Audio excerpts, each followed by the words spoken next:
Boa noite, meus queridos irmãos. Estamos mais uma vez reunidos para o Evangelho no Lar das 20 horas.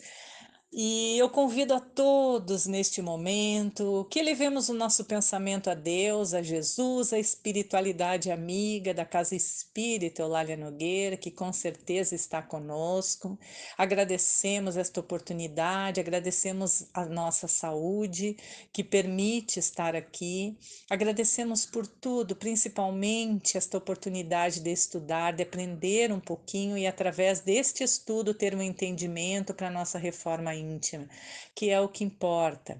É esta reforma que devemos fazer na nossa vida para galgar melhores momentos, uma vida sem ilusões, uma vida, a verdadeira vida, sabendo realmente viver. E nós agradecemos por tudo isto.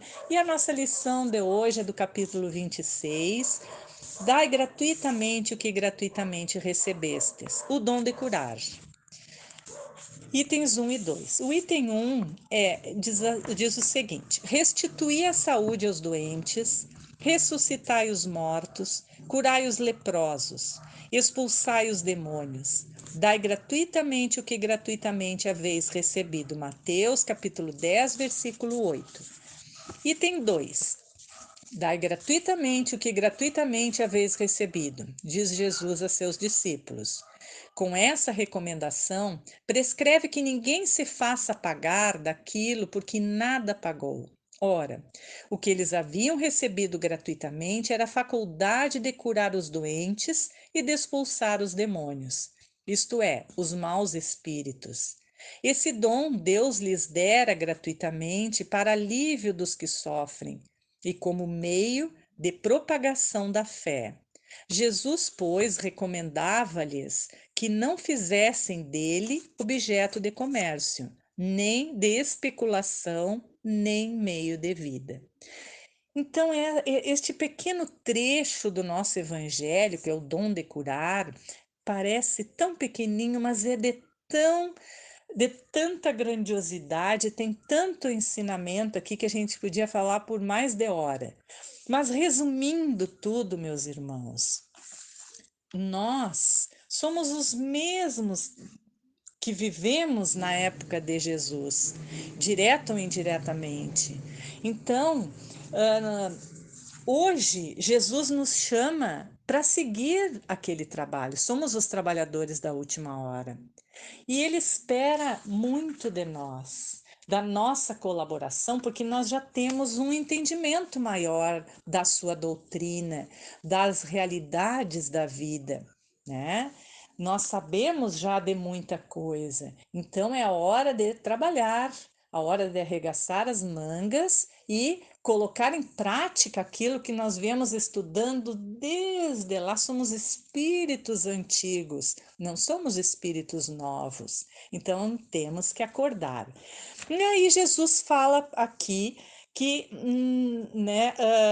restitui a saúde aos doentes. Como que a gente vai fazer isto? Né? Aqui, ó, meus irmãos, não é só ele fala da saúde física, né? Porque a saúde é um conjunto, não é só fisicamente, porque nós não somos só matéria. Então, hoje, né, a Organização Mundial da Saúde, ela define a saúde como um estado de bem-estar, não só físico, como psíquico e espiritual também.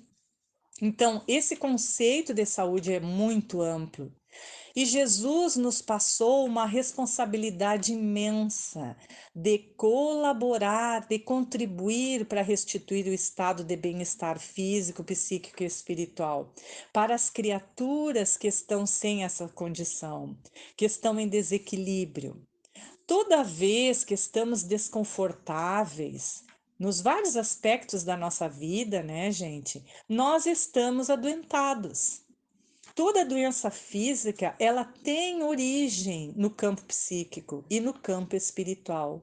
Ela nasce no campo das emoções e depois no pensamento. E aí, por fim, ela se transforma em doença física. Então vejam como é complexa a coisa. Não é o corpo físico que adoece, Primeiro é as nossas emoções, né? Os nossos pensamentos, até chegar no nosso corpo físico. Então, o que que Jesus fez? Ele nos alertou disto, né? E nos convida a sermos médicos, não do corpo físico, mas da alma, onde se fazem as diversas nuances das emoções, dos pensamentos, das criações mentais, né? Porque um pensamento mau, um pensamento desregrado, um pensamento perturbado, ele gera doenças que começa, né, no nosso psiquismo e vai adoecendo o nosso corpo físico. E como é importante a gente cuidar disso. E Jesus nos convida a colaborar na reestruturação daqueles que nos cercam e a nossa saúde, de nós mesmos, né? Nós devemos nos cuidar também. Devemos dar o remédio do afeto, do acolhimento, do ombro amigo, do olhar, da compaixão, da mão estendida, da amizade verdadeira, da sinceridade de pensamentos, de sentimentos, né? Deixando todas aquelas coisas que não servem, fazer para os outros tudo o que gostariam que fizessem para a gente. Enfim, é colocar amor em tudo. É isto que nós temos que fazer. Jesus nos faz esse convite tão importante. E aí, meus irmãos, para vocês verem a força do nosso pensamento, eu vou contar uma historinha aqui que eu li num livro que me emprestaram agora, que é A Cura pela Imposição das Mãos, que comenta que havia na Sibéria, há muito tempo atrás, um feiticeiro que ele empregava para a técnica de persuadir, né, os pacientes que estavam em desequilíbrio, né, doentes fisicamente. Ele dizia que um espírito do mal tinha roubado a alma, né, do doente. E isto era responsável pela perda da saúde física dele. Então, ele entrava em estado de transe e viajava pelos reinos astrais, né? Tudo isso agia assim, ele fazia como se fosse uma realidade, né? Uma encenação. E aí, tempo depois, ele retornava, né, com a suposta alma errante, a alma que tinha roubado, né, a alma do doente, e devolvendo-a ao seu dono. E aí, incrivelmente, esses doentes, eles conseguiam, né, grande parte deles, restabelecer a saúde mental e, aos poucos, a saúde física também, porque eles acreditavam tanto naquilo ali e tinham aquela convicção tão grande, né, que eles conseguiam até a cura para as doenças físicas. Então vejam que como o nosso pensamento tem força, né? E Jesus nos alerta para isso aí. Então, restituir a saúde aos doentes e a nossa própria é exatamente isto: é buscar o nosso equilíbrio físico, psíquico, mental. Tá? Mas ele fala outra coisinha aqui também, olha só, que é ressuscitar os mortos. Bom, a gente sabe que a ressuscitação é impossível, né? Porque o nosso corpo, ele se decompõe e é impossível, a ciência está aí para comprovar, né? Restituir todo o nosso corpo novamente, o nosso corpo físico, para voltar à vida. Isso aí então seria impossível. Então, ressuscitar os mortos, Jesus, o que que ele quis dizer nestas palavras, com estas palavras? Né? A gente não pode esquecer que são os mortos que ele fala aqui para a vida verdadeira, ou seja, para as realidades eternas. Então, é esta ressuscitação que nós devemos fazer. Nós devemos chamar o indivíduo para a realidade do espírito, mudando paradigmas da criatura. Tá? É isto que nós devemos fazer, porque aí acredita que a morte acaba com tudo, né? Tem muitas pessoas que acreditam nisto. Então, quantas coisas eles trazem para a vida, né? Ou quantas coisas, em verdades, eles acabam vivenciando porque não tem esse entendimento. E ressuscitar os mortos é exatamente isso aí. Mortos para as realidades do espírito. É mostrar esta realidade para as pessoas que nos cercam, né? É ter esse entendimento para que a gente possa passar através das nossas ações para as pessoas, ajudando-os a descobrir isso aí também, a ter esse conhecimento espiritual, né? Isso aí vai fazer com que a pessoa desperte para uma nova vida, com outros valores, com outra mentalidade, com outros pensamentos, para outra realidade. Então, isto seria ressuscitar os mortos que Jesus quis dizer aqui. Mas aí ele fala também aqui, meus irmãos, expulsai os demônios. O que será que ele quis dizer com isto, né? A gente sabe assim aqui expulsar os demônios, que a gente está cercado de espíritos desencarnados, que os que nos cercam geralmente são espíritos necessitados, espíritos doentes, né? E que muitas vezes causam problemas para a gente. Mas não é estes espíritos expulsar esses demônios que Jesus quis fazer a falar, porque a gente sabe que demônios não existem, né? São espíritos necessitados, não são demônios como acredita assim. E a gente sabe também que a prece afasta espíritos que ainda andam na ignorância, né? Ele fala aqui, ó, que esses demônios, eles são demônios internos, é isto que Jesus quis dizer. Como as nossas emoções conturbadas, os nossos sentimentos que nascem da impulsividade, criados pela própria matéria, né? São valores errados. Então, são esses demônios que nós temos que expulsar da nossa vida. Né? Na nossa evolução, nós aprendemos muitas coisas, né? Com as leis morais, por exemplo, nós aprendemos a lei da reprodução, a lei da conservação, a lei da destruição e tantas outras. Nós tivemos já muitas experiências, né? Muitas coisas nós vivenciamos, muitas emoções, muitos sentimentos que a gente não soube lidar e que acabamos cristalizando isso em nós, né? Conservando em nós a impulsividade material, o desejo de satisfação material, desejo de satisfação do corpo físico, né? Como se aquilo ali nós tivéssemos que viver tudo, porque se não vivesse tudo, a gente não ia saber viver, né? E Jesus nos propõe a expulsar esses demônios. E nós só conseguimos isto com o quê? Com disciplina, né? Como foi falado, Emmanuel falou né, pro Chico, né? Disciplina, disciplina, disciplina. Então, a disciplina é que vai fazer com que os nossos atos, com que os nossos vícios morais, né, consigam ser controlados e corrigidos. Tá?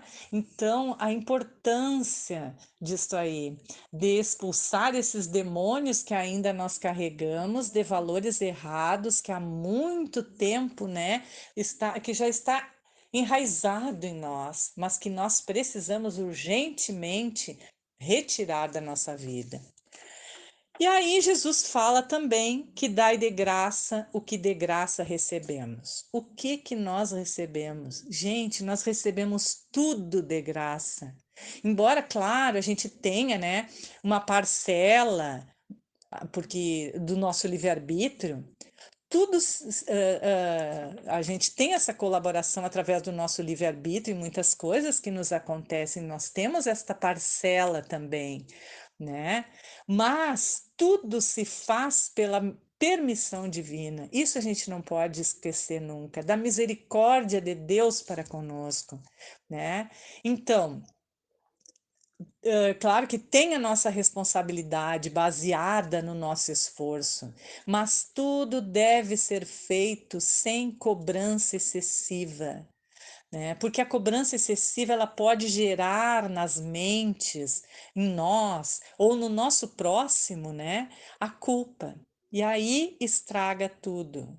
Porque a culpa, ela prende, a culpa, ela faz com que a pessoa não consiga avançar, né? E não consiga enxergar que há uma solução para as coisas. Então, né? Nós devemos tratar o próximo e a nós mesmos com a verdadeira misericórdia, tá? Sem colocar sem colocar assim como é que eu vou dizer, nos ombros, né? Um peso maior que a pessoa consiga carregar, ou que nós também, porque às vezes a gente se cobra tanto das coisas, né? Nós devemos cuidar nossas palavras, cuidar a nossa imposição de ideias para com os outros, né? Para que a gente, ao invés de colaborar com aqueles corações aflitos que chegam até nós, corações em sofrimento, às vezes, a gente, com esta cobrança, pode sobrecarregá-los de culpa, né? E aí nós não vamos ajudar nada, nós só vamos atrapalhar no caso, né? Gerar mais empecilhos sem auxílio. Então, como é importante isto, né? É ir dilapidando em nós as coisas aos pouquinhos, tudo aquilo que nos prejudica e que possa entravar também a nossa relação com o nosso indivíduo, com as pessoas que nos cercam, as pessoas que chegam até nós aflitas e necessitados. Nós devemos ter esse olhar de compaixão, olhar de amor, de tranquilidade, de alegria, né? Para que tudo na vida possa ser bem aproveitado, todas as oportunidades, né? A gente não deve esquecer que toda semeadura é livre, mas a colheita é obrigatória, né? Mas que nós devemos respeitar as escolhas alheias, que significa não enxergar a trave no olho do outro, né? Enxergar e buscar em nós primeiro. E fazer tudo isto com amor, sem cobrança, tá? Então é isso aí que a gente pode, assim, ó, que hoje eu interpretei esse evangelho, né? Buscando cada item desta lição tão maravilhosa que é o dom de curar, né? Esse chamamento de Jesus para conosco. E vamos trabalhar, meus irmãos. Todos nós temos oportunidades de trabalho, às vezes a gente não enxerga, né? Mas basta a gente ter um olhar sincero, uma vontade firme e sempre nos ligando à espiritualidade amiga, nós vamos ser orientados. E aí a gente, quando começa a ajudar os outros, né, que é esse dom de curar, de ser este auxiliar de Jesus, a gente vai vendo que os nossos problemas às vezes são tão pequenininhos, né, que são tão insignificantes, que tem pessoas que passam por coisas piores e que conseguem vencer, e que o principal é a união, é o amor, né, é a força. E a força que a gente deve buscar em Deus, o nosso Pai. Então, fiquemos por aqui. Que Deus, que Jesus envolvam cada um que nesse momento está nesta corrente de orações, trazendo a todos aquilo que necessitamos, seja o entendimento para o corpo físico, campo mental, espírito, que possamos buscar esse equilíbrio destas três forças que nos conectam com as realidades da vida, que nunca esqueçamos que não estamos sós, mas que também não nos sentimos egoístas a ponto de não enxergar o nosso semelhante. Nós pedimos ajuda à espiritualidade amiga por esta onda novamente de Covid que está assolando a humanidade. Que Deus nos dê força de superar toda e qualquer dificuldade que possamos passar. E com certeza, se estamos novamente aqui vivenciando isto, é porque ainda temos lições para tirar desta pandemia. que possamos ter olhos para ver, para que possamos resolver isto aí, ir pelo caminho melhor e achar a solução, né, definitiva para esta pandemia. Pedimos por todos os sofredores, por todos aqueles que ainda não conseguiram enxergar essas realidades da vida, que possamos ser este instrumento que Jesus espera de nós, um bom instrumento, e que os médicos plantonistas da nossa casa visitem todos os lares que estão em sintonia, todas as pessoas inscritas abaixo, visitando-as, tratando e medicando e até curando, se for do seu merecimento, da programação devida destes irmãos, fluidificando as águas que estão nas mesas, onde estiverem, com um remedinho adequado a cada um de nós, que possamos ainda ter uma ótima noite de sono e que possamos ser úteis durante o nosso sono, o repouso do nosso corpo físico. Que Jesus permaneça com todos, em todos os lares, e mais uma vez agradecendo esta oportunidade, encerramos com grande alegria este evangelho. Que assim seja.